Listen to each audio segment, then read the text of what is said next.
datang di video pembelajaran kali ini. Aku akan membahas mengenai alokasi biaya bersama atau disebut juga joint cost. Yuk langsung masuk ke pembahasan. Nah, bahasan yang pertama, kita akan membahas pengertian alokasi biaya produk gabungan, biaya bersama dan titik pisah, karakteristik biaya produk gabungan, serta pengertian dan contoh dari 4 metode alokasi biaya produk gabungan. Nah, pengertian alokasi biaya bersama yaitu suatu proses produksi yang menghasilkan beberapa produk yang berasal dari satu jenis atau macam bahan baku yang diproduksi secara bersama-sama, di mana nilai dari produk ini masing-masing memiliki nilai yang berbeda. Produk yang dihasilkan secara simultan dalam suatu proses dapat digolongkan dalam dua kelompok besar, yakni produk bersama dan produk sampingan setelah mencapai waktu atau titik pisah, atau disebut split off point. Biaya-biaya yang terjadi atau dikeluarkan sampai dengan titik pisah itu disebut biaya bersama atau joint cost. Nah, contohnya kayak gimana sih? Kita ambil contohnya kayak penggilingan padi yang dapat menghasilkan beras mempunyai sisa dalam bentuk dedak. Nah, beras ini merupakan produk utamanya, sedangkan dedaknya itu merupakan produk sampingannya. Selanjutnya, karakteristik biaya produk gabungan. Di sini ada yang pertama, produk-produk utama yang ingin dihasilkan itu sesuai dengan tujuan produksi, melalui suatu proses atau serangkaian proses dan dilakukan secara bersama-sama. Yang kedua, nilai penjualannya itu relatif besar bila dibandingkan dengan produk-produk sampingan yang dihasilkannya. Lalu, produk yang dihasilkannya itu dalam jumlah yang besar, serta seringkali memerlukan pengolahan lebih lanjut. Nah, di sini kita udah masuk ke 4 metode alokasi biaya produk bersama atau gabungan. Apa aja sih? Nah, di sini ada metode nilai pasar, metode satuan fisik, metode rata-rata biaya persatuan, dan juga metode rata-rata tertimbang. Langsung aja kita masuk ke penjelasan. Metode nilai jual relatif yaitu metode yang mengasumsikan setiap produk yang dihasilkan secara bersama mempunyai nilai jual atau nilai pasar yang berbeda. Nilai pasar yang berbeda tersebut disebabkan karena tingkat pemakaian biaya yang berbeda pada masing-masing produk bersama. Terdiri dari metode nilai pasar saat split off point dan metode nilai jual hipotesis. Nah, metode nilai pasar saat split off point yaitu metode yang digunakan ketika produk bersama telah selesai diproduksi, dan produk yang diproduksi ini dapat diidentifikasi atau dipisahkan dalam masing-masing produk, serta harga jualnya itu sudah diketahui pada saat itu juga. Nah, kita langsung masuk ke contoh soalnya. Di sini ada PT Azanwa memproduksi 3 macam produk, yaitu alfa, beta, dan gamma. Nah, di sini biaya yang dikeluarkan secara bersama-sama itu sebesar 20 juta. Jumlah produk dan harga jual masing-masing produk tertera pada tabel. Ini tabelnya. Ini kita buat jumlah unit, kita asumsiin kolom ini sebagai A ya. Kita asumsiin semua dulu.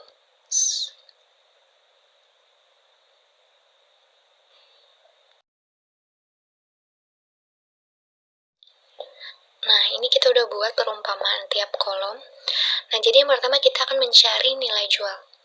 Nah, nilai jual ini didapat dari A kali B, berarti didapat dari jumlah unit dikali dengan harga unit. Nah, untuk produk alfa berarti 5.000 dikali 1.000 menghasilkan 5 juta, beta 10.000 dikali 800 menghasilkan 8 juta, dan untuk gamma menghasilkan 9.100.000. Nah, jangan lupa di total keseluruhan produk, maka menghasilkan 22.100.000. Selanjutnya kita akan mencari rasio, yaitu rasio ini didapat dari nilai jual dibagi dengan total keseluruhan nilai jual. Nah, untuk produk alfa berarti 5 juta dibagi dengan 22.100 dikali 100% menghasilkan 22,62%. Nah, untuk produk beta 8 juta dibagi 22.100.000 dikali 100% menghasilkan 36,20%. Nah, untuk produk gamma berarti 9.100.000 dibagi 22.100 dikali 100% menghasilkan 41,18%. Nah, jadi total rasio keseluruhannya itu 100%. Nah, di sini alokasi biaya bersama didapat dari 20 juta dikali D. Nah, 20 juta ini biaya bersama yang dikeluarkan PT Azanwa ya, sebesar 20 juta. Yang ini. Nah, jadi langsung aja untuk produk alfa, 22,62% dikali dengan 20 juta menghasilkan 4.524.000. Nah, untuk produk beta, 36,20% dikali dengan 20 juta rupiah menghasilkan 7.240.000. Dan untuk produk gamma, dihasilkan alokasinya 8.236.000, maka total keseluruhannya yaitu 20 juta. Nah, selanjutnya kita mencari HPP per unit didapat dari E dibagi dengan A, di mana alokasi dibagi dengan jumlah unitnya. Nah, untuk alfa, 452.400 dibagi dengan 5.000 menghasilkan total 904,8. Untuk beta, 7.240.000 dibagi dengan 10.000 menghasilkan 724. Dan untuk gamma dihasilkan 1.176,5. Kita lanjut ke materi selanjutnya. Nah, materi selanjutnya metode nilai jual hipotesis. Metode ini digunakan apabila suatu produk tidak bisa dijual kepada titik pisah atau batas yang seharusnya produk tersebut telah selesai. Maka harga jual itu tidak dapat diketahui pada saat titik pisah tersebut, karena produk tersebut masih perlu pengolahan tambahan dan mengeluarkan biaya tambahan untuk memprosesnya lagi. Nah, di sini ada contoh soalnya juga. Ini contoh soalnya masih PT Azanwa. Diketahui unit produksi untuk alfa 5.000, beta 10.000, dan gamma 7.000. Dengan harga jual per unit alfa 1.000, beta 800, dan gamma 1.300. Langsung aja kita ke penyelesaiannya ya. Di sini kita bakal asumsiin tiap kolomnya dulu. Untuk harga jual KG itu A, biaya tambahan B, dan seterusnya. Nah, ini kita sudah asumsiin per kolomnya. Langsung aja kita akan mencari nilai jual hipotesis. Nah, nilai jual hipotesis ini didapat dari harga jual dikurangi dengan biaya tambah. Di sini juga ada keterangannya ya di samping tabelnya. Nah, setelah itu kita akan mencari nilai jual, di mana nilai jual ini didapat dari jumlah produk dikali dengan nilai jual hipotesis yang tadi sudah kita hitung. Jadi, untuk produk alfa, 600 dikali dengan 5.000 menghasilkan 3 juta. Untuk beta 500 kali 10.000 menghasilkan 5 juta. Dan untuk produk gamma dihasilkan 5.600.000. Jangan lupa kita total keseluruhannya 13.600.000. Nah, selanjutnya kita akan mencari rasio, di mana rasio didapat dari E dibagi dengan total E. Jadi nilai jual dibagi dengan total nilai jualnya. Nah, untuk alfa, 3 juta dibagi dengan 13.600.000 dikali 100% menghasilkan 22,06%. Untuk beta, 5 juta dibagi dengan 13.600.000 dikali dengan 100% menghasilkan 36,75%. Nah, selanjutnya kita akan mencari alokasi biaya bersama. Rumusnya di sini ada F kali 20 juta, di mana 20 juta itu alokasi biaya bersama yang sudah diketahui ya sebelumnya. Jadi, untuk alfa, 22,06% dikali dengan 20 juta menghasilkan total 4.412.000. Nah, untuk produk beta 36,76% dikali 5 juta 20 juta menghasilkan 7.352.000.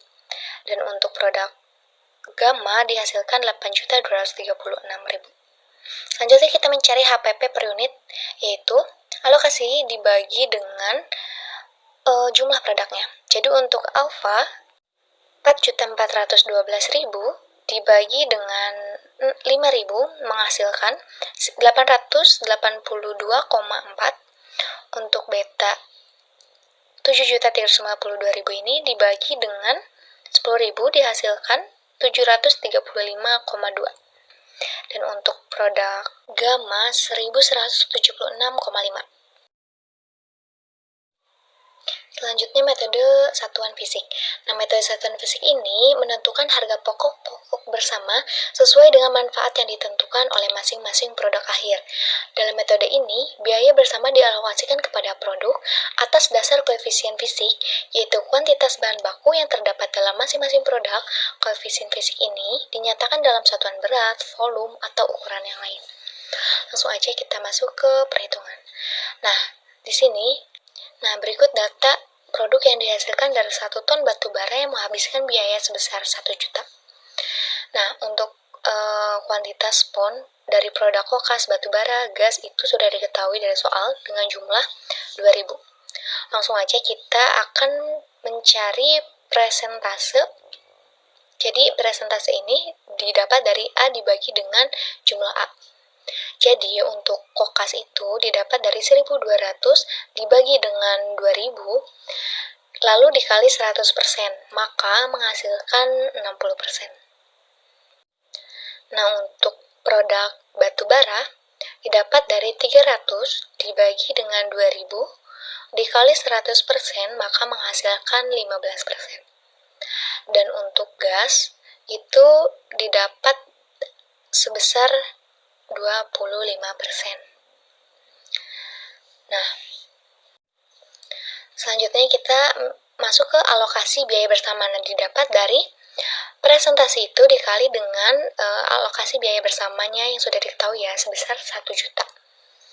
Jadi untuk kokas 60% dikali dengan 1 juta, maka menghasilkan 600.000. Untuk batu bara sama 15% dikali dengan 1 juta, maka menghasilkan 150.000. Dan untuk gas dihasilkan 150.000. Jadi total keseluruhannya yaitu 1 juta. Selanjutnya kita masuk ke metode rata-rata biaya persatuan. Metode ini hanya dapat digunakan bila produk bersama yang dihasilkan diukur dalam satuan yang sama. Pada umumnya, metode ini digunakan oleh perusahaan yang menghasilkan beberapa macam produk yang sama dari suatu proses bersama, tapi mutunya berlainan. Dalam metode ini, harga masing-masing produk dihitung sesuai dengan proporsi kuantitas yang diproduksi. Langsung aja kita masuk ke contoh soal.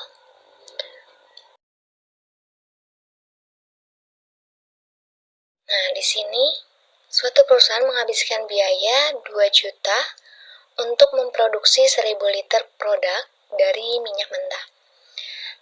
Di sini kuantitas untuk produknya udah diketahui ya, untuk bensin 350, pelumas 250, dan seterusnya. Jadi jumlah keseluruhan produk yaitu 1.000. Selanjutnya kita akan mencari rata-rata biaya persatuan. Biaya persatuan ini didapat dari alokasi biaya bersama itu dibagi dengan produksinya, yaitu berarti 2 juta dibagi dengan 1.000, maka dihasilkan 2.000. Di sini udah ada keterangannya ya. Setelah itu kita akan mencari alokasi biaya bersama. Alokasi biaya bersama ini didapat dari B dikali C. Ini salah ya, harusnya dikali kuantitas dan kali rata-rata biaya persatuan, maka hasilnya total seluruhnya 2 juta. Selanjutnya kita masuk ke metode rata-rata tertimbang. Jika dalam metode rata-rata biaya persatuan dasar, yang dipakai dalam mengalokasikan biaya bersama adalah kuantitas produk, maka dalam metode rata-rata tertimbang, kuantitas produksi ini dikalikan dulu dengan angka penimbang, dan hasil kalinya baru dipakai sebagai dasar alokasi. Di sini ada angka penimbang, di mana asumsi bahwa masing-masing produk yang dihasilkan dalam proses produksi bersama tentunya memiliki faktor penimbang yang berbeda-beda tiap produk, yang bisa disebabkan karena tingkat kesulitan pembuatan produk, dan lain sebagainya. Di sini biar lebih gampang ya, kita bisa ngegunain angka penimbang terbesar bagi produk yang menghasilkan jumlah produk yang besar. Nah, karena di sini kita punya bensin, pelumas, minyak tanah, dan solar terdiri dari 4 produk, maka kita buat angka penimbangnya itu 1 sampai 4, di mana 1 yang memiliki produk yang terkecil dan 4 memiliki jumlah produk yang terbesar.